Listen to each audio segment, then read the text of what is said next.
So this is part 2 of the barrel chair.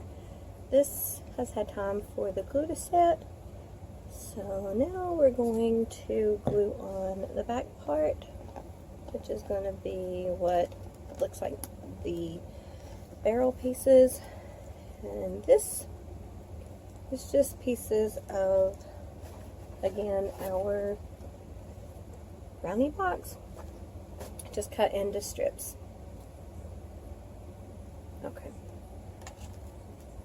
So the only thing I'm going to do with this is open my glue. And I'm just going to put a little coat of glue on the back side of this chair. Now,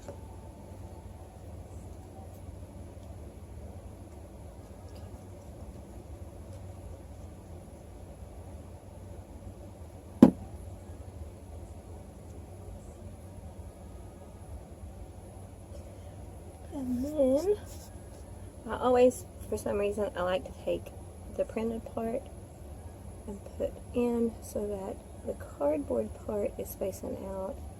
That's my personal preference. Just keeps it uniform, and that's the part that I'm going to be putting the paint on. I just like that part out.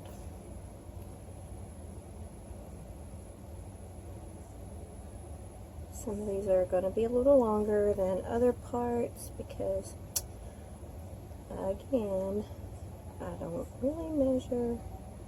The only thing I really try to do is make sure that they're kind of all the same level at the bottom.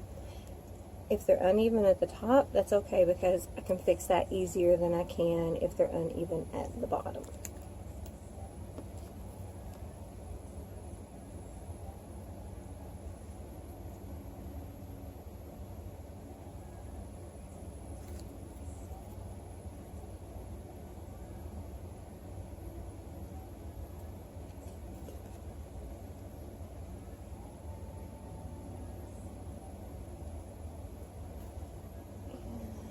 This one needs to be just a little thinner. My nose is so itchy. I've been sitting outside while this is drying.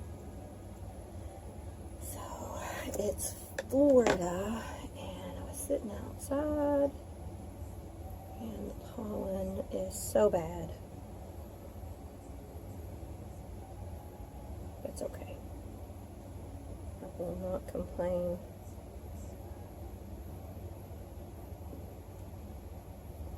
I'd rather deal with pollen than snow. Personal preference.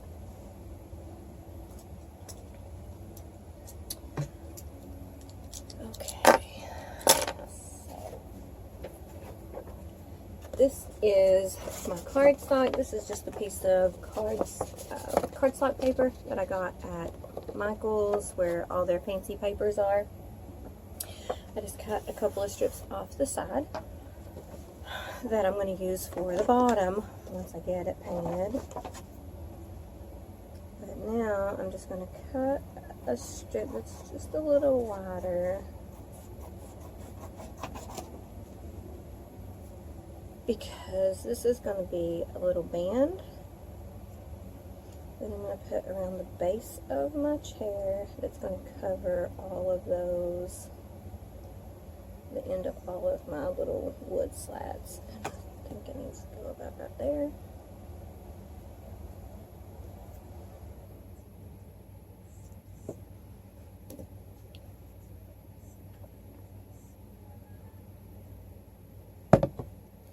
Don't need quite so much glue, so I'll just spread it with my finger.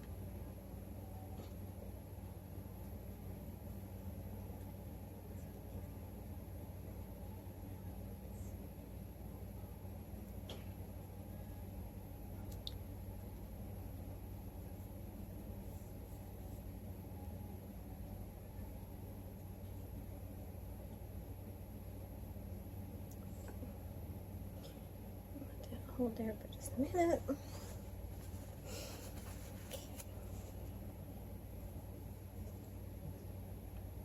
I don't think these are dry enough that I can cut them yet. Okay. So while that's drying, what I'll do is take my black paint, again with this expensive palette that I'm using here. Put some black paint in that palette. I'm going to thin it with a little water, and I used to color my hair. I don't anymore.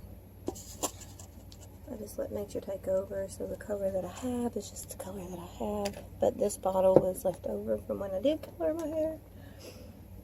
And it's just a good bottle for holding water. It comes out a little bit at a time. So I recycled that bottle as well. Nothing's really safe at my house to get thrown away if I see a use for it.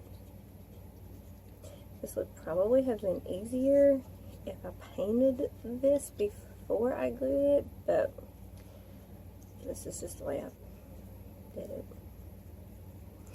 So I'm just going to paint the whole bottom black, and this paint is just a little bit thinned down, not a lot, just a little bit thinned down.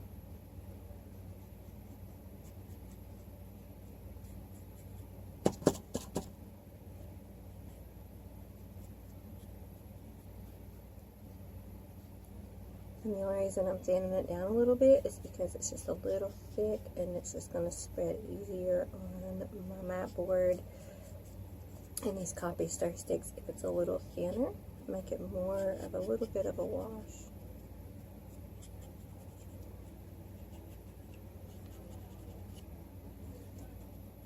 Oh, that didn't stick very well. Let me glue that.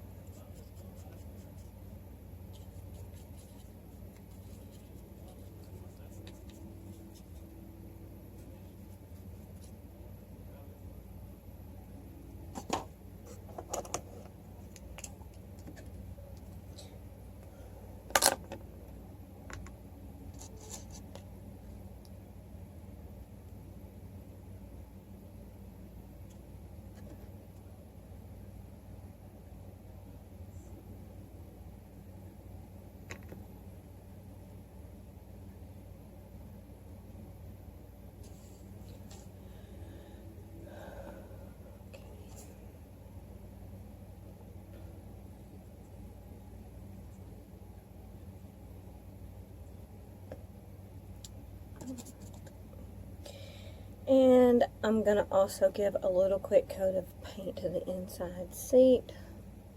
Not a lot, just a little, because I don't want it to be black. I mean, you can if you want it to be a lot black, but I just don't want that to be like my base color to be black. I just want it to look a little aged, so...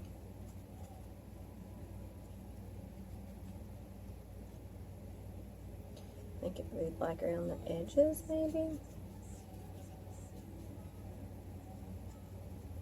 Okay. Let's see if I can cut these now. And I'm just going to follow that shape of my chair back to cut those longer pieces off. Okay, so now everything matches. Alright, so now my little sections between my wood, I'm going to get my thinned down black wash, a little on the thinner side, and I'm just going to paint some of this on the back, around the edges. Doesn't have to be all painted, because I just want to highlight those separated pieces. I want it to get in between the grooves.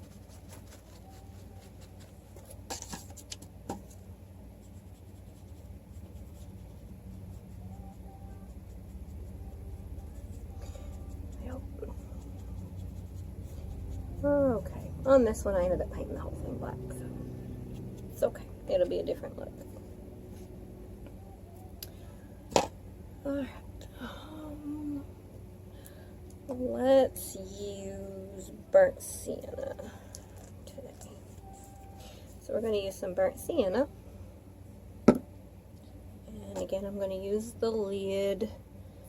I have chestnut.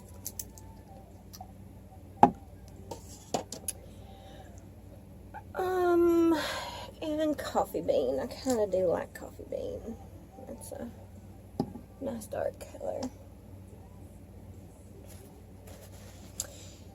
So let's get this brush. And let's do some burnt sienna. And let's just add some burnt sienna to this seat.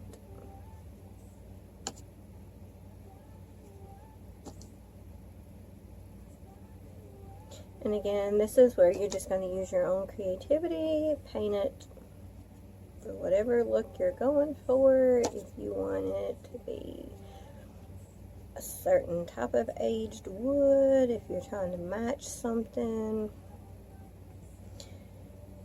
whatever the look is you're going for your particular room. If you have a pub, if you're doing something for a tavern, whatever.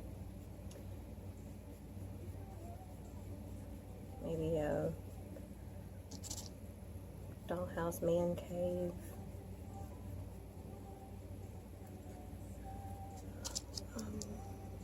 This one's chestnut. And I'm just going to put some right on top of that burnt sienna.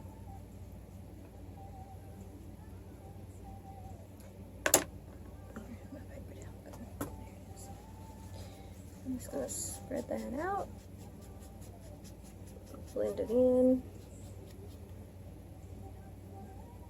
It just gives it kind of that wood kind of look that we want.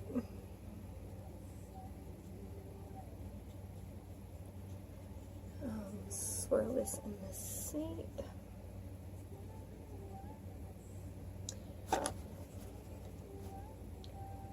I do like to do my seat and have where the seat back and the seat bottom meet. I do like to have that darkened. I don't know why.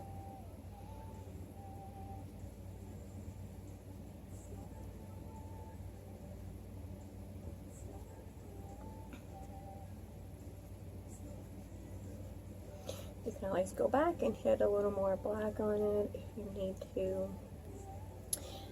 That's what it looks like so far. And of course you can stop there if you wanted. And put some Mod Podge on it. Or some varnish. The only thing I put on mine was some Mod Podge just to give it a little bit of a shine to it, and that was it. For this, what I did was, let me just do one. There's my glue. Okay. So, I would put a drop of glue at the top of that chair leg, where the chair leg meets the seat. Take that piece of paper strip that I cut, hold that on there, bring it to the bottom, put a drop of glue where that leg meets, and I'm just going to go ahead and put another drop of glue at the top of the next one. So, I have a drop of glue here, a drop of glue on this one, and a drop of glue on that one. So I'm going to make a V out of the paper by pulling it down here, and then twist it and fold it up to the next one. Stuck my finger to it. And before I press it down, I'm going to see about how much I need to have. Cut that off.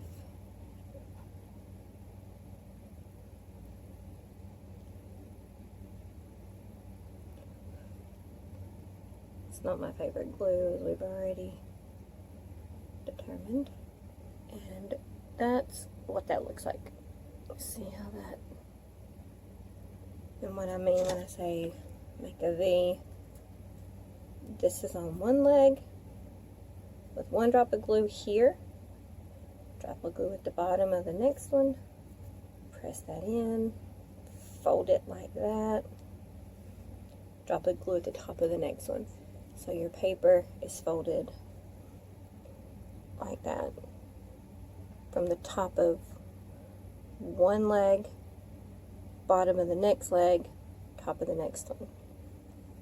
But you can do it however you want. If you just want to make it one strip of paper, cut it, next strip of paper and cut it. This is just what I do. And then where this one stopped, I start the next one there, bring it down, do my V, and continue around to the next one, and just keep going all the way around until I've got the full chair done all the way around.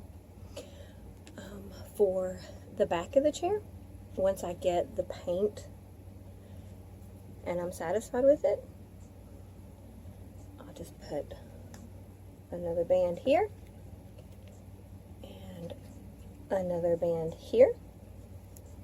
That's not very, I'm not good at this. Okay, like that.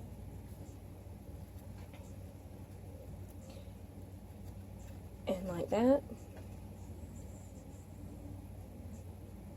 So there's a band and a band, which is here and here. And you're just going to do like we did the bottom one right there. Just some wood glue, glue your strip of paper, wood glue, glue your strip of paper. Once I get that on there, I'm just going to take some gray or some silver paint, and then the tip of a small paintbrush or the tip of like that wood skewer or the little metal tool that I used to make the wood from the previous video, dip it in the paint and make these dots just to simulate that that's bolted on there. And that's it. Easy peasy, lemon squeezy. We've made barrel chairs. Easy.